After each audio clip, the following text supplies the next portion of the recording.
ఉద్యమ నేపథ్యం వేరు, ఆందోళనల కారణం వేరు. నడిపించే నాయకుడొకరు, బలయ్యేది మరొకరు. కుల కుట్రలు, రాజకీయ ఎత్తుగడలు అధిష్టానానికి విధేయుడైన PCC chief Botsa Satyanarayana target గా మారిపోయారు. ఉద్యమ ముసుగులో బొత్స ఆస్తులు, బంధువులు, వారి ఇళ్లపై దాడులు పెరిగిపోయాయి.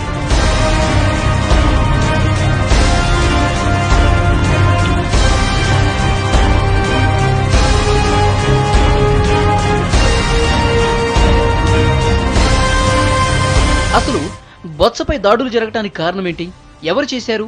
ఎందుకు చేయిస్తున్నారు?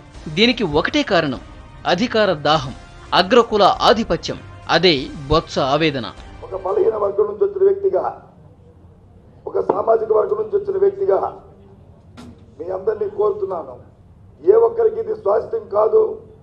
8% ఉన్న వర్గానికి కానీ 5% ఉన్న వర్గానికి కానీ ఈ రాష్ట్రం అధికారాల స్వాస్థ్యం కాదు. ఎంత శాతం ఉన్నది ముఖ్యం కాదు, ఎంతమందికి వారసులేమనేది ముఖ్యం కాదు.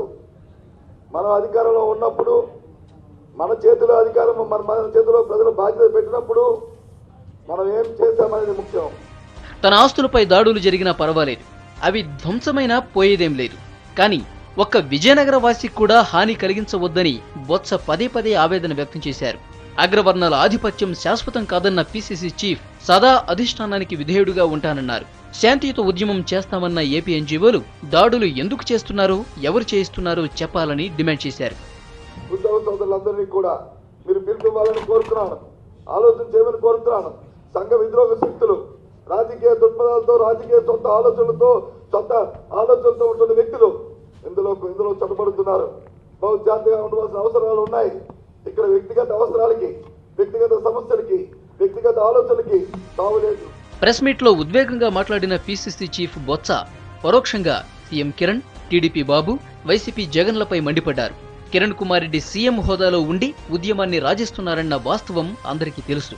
ఇప్పుడు అధిష్టానాన్ని ధిక్కరించడమే కాక విధేయుడిగా ఉన్న బొత్సపైన సీఎం తన అగ్రవర్ణ అహంకారాన్ని ప్రదర్శిస్తున్నారు. ఉద్యమం పేరుతో ఆస్తులు, బంధువులపై దాడులు చేయిస్తున్నారని కాంగ్రెస్ వర్గాలే అంటున్నాయి.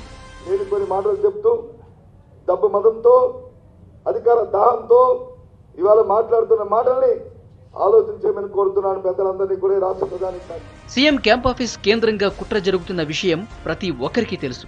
కిరణ్ కనుసన్నల్లో సమైక్యవాదులు బొత్స ఆస్తులపై అటాక్ చేశారన్నవి పచ్చి నిజం. విభజన విషయంలో అధిష్టానం మాటకు కట్టుబడటం నల్లారి వారికి రుచించటం లేదు. ఏదో ఓ రోజు రాబందులా సీఎం రాలతాడని కాంగ్రెస్ నాయకులే చెప్తున్నారు.